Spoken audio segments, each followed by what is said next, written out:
Hi, everyone. David and I just want to thank you for joining us for our market update for the month of February. David, how did investments do in the month of February? Well, most equity markets were positive overall for February. The first few weeks of February saw really strong returns for most equity markets. And in the last week of the month, as interest rates sort of spiked, some of the stock markets gave back a portion of those gains. But overall, most markets were positive for the month. In the United States, pretty much every index was positive with the exception of the NASDAQ. The NASDAQ has been on a total tear for the last year. It's been doing really well. It's the tech heavy index in the United States. But in February, tech stocks were sort of the hardest hit, and that index was actually negative.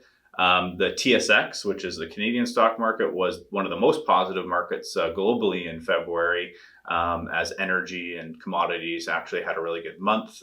So the TSX was up over a little over 4%, and Europe and Asia were mostly positive as well. Harry, what were the major headlines driving markets in February? Yeah, good question, David.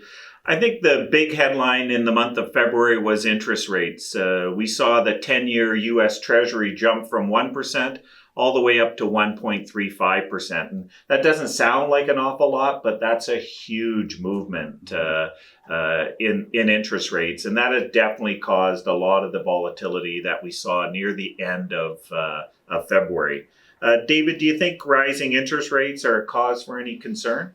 Not really. In the short term, yes, we did see the stock market sell off a little bit at the end of February as real rates rose. And historically, as interest rates rise, that's typically not been a very good thing for stock prices. So we did see that happen at the end of February. But I think in this instance, it's actually a healthy, maybe a healthy market correction for stocks as interest rates have been going up. In this instance, interest rates are, real rates are going up. The Federal Reserve, the Canadian Central Bank haven't actually raised rates. It's really the market raising interest rates, and basically market participants are saying, hey, economic growth looks like it's really picking up. So eventually the Federal Reserve is going to have to raise rates. And what the market is essentially saying is they're going to have to do it sooner than what they've said they were going to do.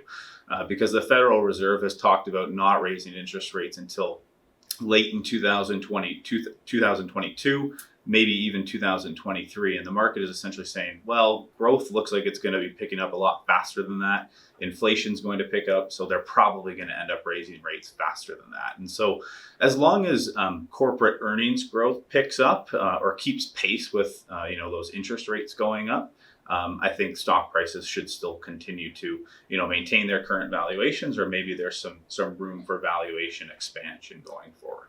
Yeah. Thanks, David. Remember, if you ever have questions, don't hesitate to call David and myself.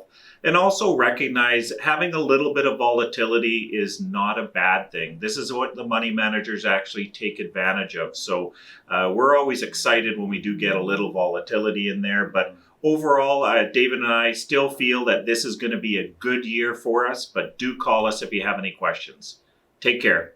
See you guys.